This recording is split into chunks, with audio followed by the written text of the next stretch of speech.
નમસ્કાર પ્રેક્ષક મિત્રો, બૌદ્ધિક ભારતના ચાલો યાત્રા એપિસોડમાં આપનું હાર્દિક સ્વાગત છે. અમો આપને દરેક નવા એપિસોડ દ્વારા વિવિધ યાત્રાધામનો પરિચય કરાવીએ છીએ. તો ચાલો આજે પણ નવા યાત્રાધામની મુલાકાતે. આજના એપિસોડના પ્રસ્તુત કરતા છે વાઘેલા સોમસિંહજી હરીશસિંહજી, દાંતીવાડા દરબારગઢ. વાઘેલા રણજીતસિંહજી તેજસિંહજી, દાંતીવાડા દરબારગઢ સરપંચશ્રી. વાઘેલા મુકેશસિંહજી અંદરસિંહજી, શિક્ષક શ્રી ગાડા તાલુકો Deesa. Mukesh Kumar Kasturbhai Modi, Dantiwada, head constable commando in ITBP, Indian Army. Sur music group Palanpur, સંગીતને લગતા દરેક પ્રોગ્રામ માટે મળો.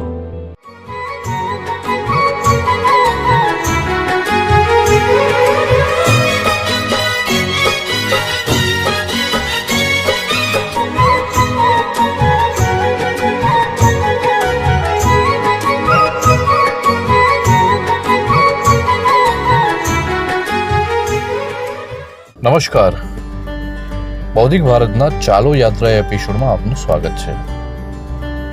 મિત્રો, આપણા ભારત દેશનો ઇતિહાસ ખૂબ જ ગૌરવવંતો છે. એની પાછળ આપણા દેશના ક્રાંતિકારી જાબાજો, રાજવી પરિવારો, સંતો, મહાત્માઓ, ઋષિમુનિઓ અને શૂરવીર યોદ્ધાઓના યોગદાન સાથે સાથે દેવી દેવતાઓના આશીર્વાદ પણ રહેલા છે. તેથી જ સમગ્ર દુનિયામાં એકમાત્ર આપણો દેશ ભારત માતા તરીકે ઓળખાય છે. દુનિયામાં માતાનું સ્થાન હંમેશા સૌથી ઉપર હોય છે, કારણ કે જગતમાં જો માતાનું સર્જન ના થયું હોત ને તો કદાચ જગતનું સર્જન પણ શક્ય નહોતું. મિત્રો, આજનો આ એપિસોડ આપણને એક એવા યાત્રાધામના દર્શન કરાવશે અને તેના ઇતિહાસ વિશે પરિચય કરાવશે, જેણે મુશ્કેલના સમયમાં ભક્તોને પોતાની માની લાગણી આપી હોય. તો ચાલો મિત્રો, ચાલો યાત્રાએ. મિત્રો, આજે આપણે બનાસકાંઠાના મુખ્ય મથક પાલનપુરથી 30 કિલોમીટરના અંતરે બનાસ નદી પર આવેલા દાંતીવાડા ડેમના છેડે શ્રી વિજય પર્વતની તળેટી પર શ્રી વિજયાસર માતાજીના દર્શન કરીશું. વિજય પર્વત પહોંચતાની સાથે જ જાણે કુદરતના ખોળામાં આવી ગયા હોય ને એવો અનુભવ થાય છે. મંદિરના રસ્તે કુદરતી સૌંદર્ય ચારે બાજુ જોવા મળે છે. દૂરથી દેખાતા ડુંગરાઓ મનમોહક લાગે છે. ચારે બાજુ દેખાતી હરિયાળી આંખોને ગજબની ઠંડક આપે છે. મંદિરના ચાચર ચોકમાં પહોંચતાની સાથે જ એક અનેરી ઉર્જાનો સંચાર થાય છે. ચાચર ચોકની વચ્ચે જ એક સુંદર વડ મંદિરની શોભા વધારી રહ્યો છે. ચાચર ચોકથી આગળ જતા સુંદર મજાના યજ્ઞકુંડના દર્શન થાય છે. આ યજ્ઞકુંડ મંદિરની એકદમ સામે જ આવેલો છે. દર વર્ષે આસો સુદ આઠમના દિવસે આ જ યજ્ઞકુંડમાં રાજવી પરિવાર યજ્ઞ કરે છે. મંદિર પરિસરમાં પ્રવેશ કરતાની સાથે જ માની સુંદર મનમોહક મૂર્તિના દર્શન થાય છે. જે મૂર્તિ અમુક વર્ષો પહેલા જ સ્થાપિત કરવામાં આવી છે. તે મૂર્તિની જમણી બાજુના ભાગમાં એક ગુફા છે. તે ગુફામાં શ્રી વિજયાસર માની સ્વયંભૂ મૂર્તિ જોવા મળે છે, જે દર્શન કરી અને લોકો ધન્ય થાય છે.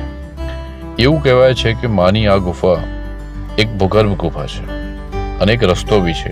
એ રસ્તો ક્યાં નીકળે છે તેની કોઈ ચોક્કસ માહિતી નથી, પરંતુ અમુક વર્ષો પહેલા આ રસ્તાને ઈંટ અને પથ્થર દ્વારા બંધ કરી દેવામાં આવ્યો.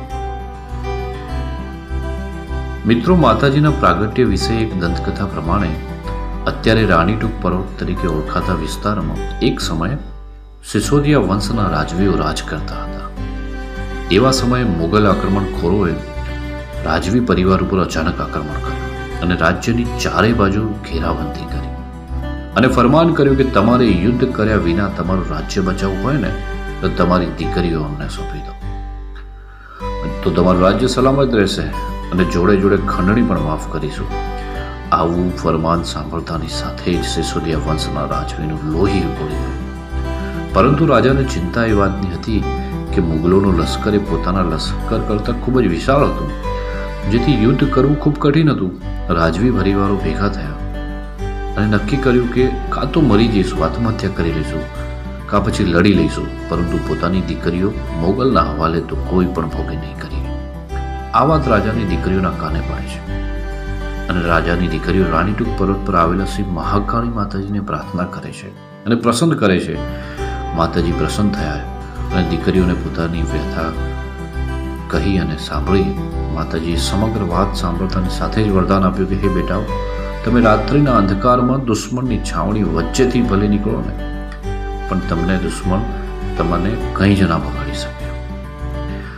આમ માતાજીના વચન પર વિશ્વાસ રાખી પાંચે બહેનો રાત્રિના અંધકારમાં પોતાના માતા પિતાની આજ્ઞા લઈ હિંમતભેર બોલી કે બાપુ, આપ ચિંતા ન કરો, અમે ગમે તે ભોગે અમારી લાજનું રક્ષણ કરીશું. બાપુ, આપ ફક્ત પ્રજાને બચાવો, નગરને બચાવો, નગરની રક્ષા કરો.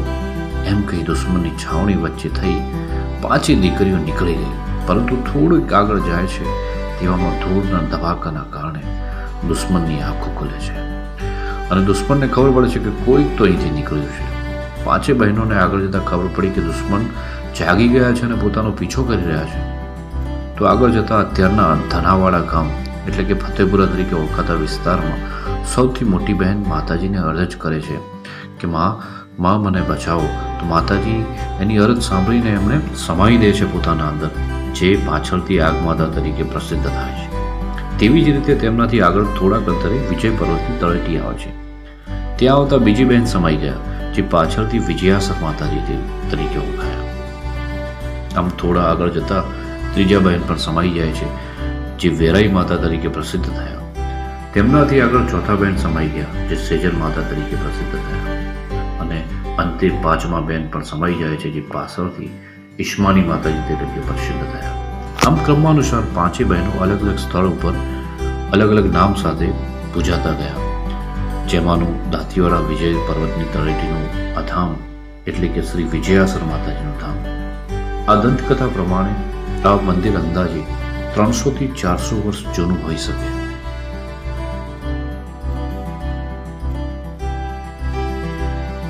શ્રી વિજયાસર માતાજીના મંદિરે આવતા ભક્તોના જણાવ્યા પ્રમાણે માના પરચા અપરંપાર છે અને વર્ષોથી માતાજીના મંદિરે આવનાર ભક્તોની આસ્થા અને મનોકામના પૂર્ણ થાય છે. એવા અનેક દાખલાઓ છે કે વિજયાસર માતાજીએ મુશ્કેલના સમયમાં અહીં વસતા આજુબાજુના લોકોને ઘણી વાર પરચા આપ્યા છે અને રક્ષણ પણ કર્યું છે. તેવો જ એક દાખલો એક દંતકથા અનુસાર બનાસ નદીને કિનારે આવેલા રણાવાસ ગામથી થોડે દૂર બાદશાહ મોહમ્મદ બેગડાએ દાંતીવાડા દરબારગઢ હરપાલસિંહ વાઘેલા સામે યુદ્ધ માટે પડાવ નાખ્યો અને દાંતીવાડાના દરબારને સંદેશો મોકલ્યો કે તમારું રાજ્ય અમારી હુકુમતમાં ભેળવી દો અને જો આમ ના કરવું હોય તો યુદ્ધ કરવા તૈયાર થઈ જાઓ. સંદેશ મળતા જ દાંતીવાડાના રાજવી શ્રી હરપાલસિંહ ગુપ્તચરોને પોતાના ગુપ્તચરોને દુશ્મનની છાવણીમાં મોકલે છે. ગુપ્તચરોના જણાવ્યા અનુસાર મોહમ્મદ બેગડાની લશ્કરી તાકાત પોતાની લશ્કરી તાકાત કરતાં અનેક ગણી વધારે હતી. પુષ્કળ પ્રમાણમાં હથિયાર, દારૂગોળો માટે યુદ્ધ કરવાનો નિર્ણય એ ખૂબ જ કઠિન હતો. આ વિકટ પરિસ્થિતિમાં હરપાલસિંહે મા વિજયાસરને યાદ કર્યા, આહ્વાન કર્યું. ત્યારે માએ કહ્યું કે રાજન, તમે યુદ્ધ કરો, વિજય તો હું અપાવીશ.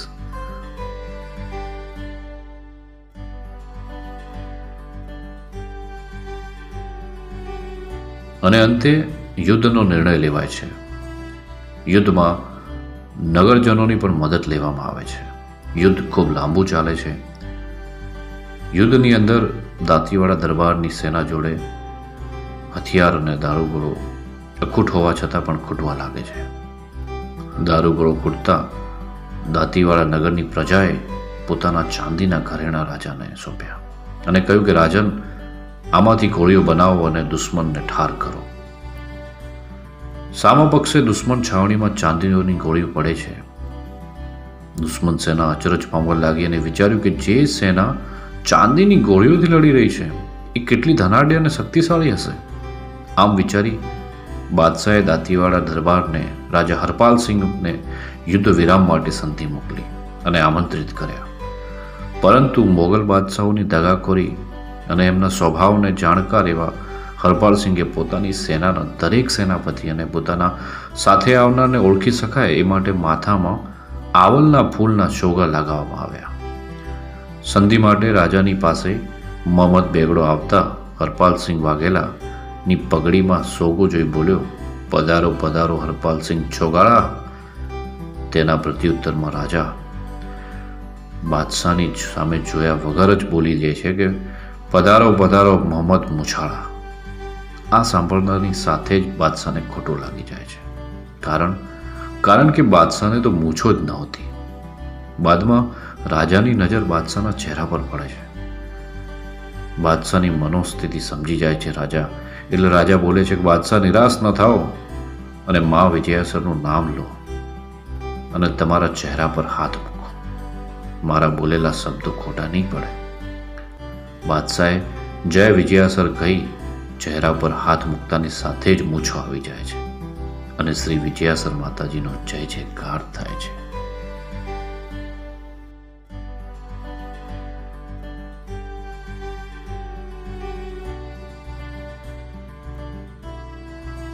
મિત્રો, અનેક દાખલાઓ, અનેક દ્રષ્ટાંતો અને અનેક પુરાવાઓ છે કે જે માતાજીના ચમત્કારની સાક્ષી પૂરે છે.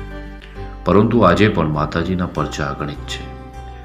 અહીંયા દરેક જ્ઞાતિના લોકો આવી માની આગળ માનતાઓ માને છે અને અહીંયા આવનાર દરેક ભક્તની મનોકામનામાં પૂર્ણ કરે છે. શ્રી વિજયાસર માતાજી જાગીરદાર વાઘેલા સરદારોની કુળદેવી છે. અહીંયા લગ્ન ગ્રંથિએ જોડાયેલા નવપરિણીત પતિ પત્નીઓ છેડાછેડી છોડી અને મીંડણ છોડી માના આશીર્વાદ લઈ પોતાના સાંસારિક જીવનની શરૂઆત કરે છે. અહીંયા વાઘેલા સરદારોની સાથે સાથે બારોટો, જૈન સમાજ, મોદી સમાજ, રબારી સમાજ, માળી સમાજ, પંચાલ સુથાર સમાજ, નાઈ સમાજ, પટેલો, રાજપૂત સમાજ, વાલ્મીકી સમાજ તથા અન્ય તમામ જ્ઞાતિના લોકો શ્રી વિજયાસર માની પ્રત્યે શ્રદ્ધા ધરાવે છે અને મા એ દરેકની શ્રદ્ધા પરિપૂર્ણ કરે છે. મંદિરમાં સવાર સાંજ આરતી પૂજા દરરોજ થાય છે અને ખાસ તહેવારોના દિવસોમાં દર્શનાર્થીઓની લાંબી કતારો પણ જોવા મળે છે અને એવા સમયે માને 16 શણગાર સજાવવામાં આવે છે. લોકો પોતાની માનતાઓ પૂરી કરવા પ્રસાદી, ચૂંદડી, ધજા અને ગરબીઓ લઈને પણ આવે છે અને પોતાની માનતાઓ પૂરી કરે છે. અહીંયા પક્ષીઓને દાણા પણ નાખવામાં આવે છે. શ્રી વિજયાસર માતાજીના મંદિરની સાથે સાથે ભૈરવ દાદાનું પણ મંદિર છે. સામેના ભાગમાં એક મહાત્માના અતિ પુરાણો ધૂણો પણ જોવા મળે છે. મંદિરની સામે એક ધર્મશાળાનું પણ નિર્માણ કાર્ય ચાલુ છે. મંદિરનું પણ વિકાસ કાર્ય ચાલુ જ છે. જો કે મંદિર હજી પણ વિકાસ ઝંખી રહ્યું છે. મંદિર ચારે બાજુ કુદરતી સૌંદર્યથી ભરપૂર છે. આવા પરચાધારી શ્રીમાં વિજયાસરના દર્શન કરવા એકવાર તો આપ અવશ્ય પધારશો જ એવો અમને સંપૂર્ણ ભરોસો છે.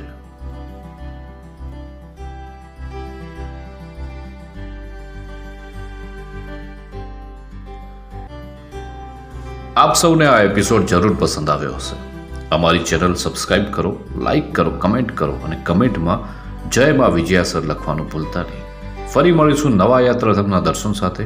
આભાર. જય ભારત, જય ભારત.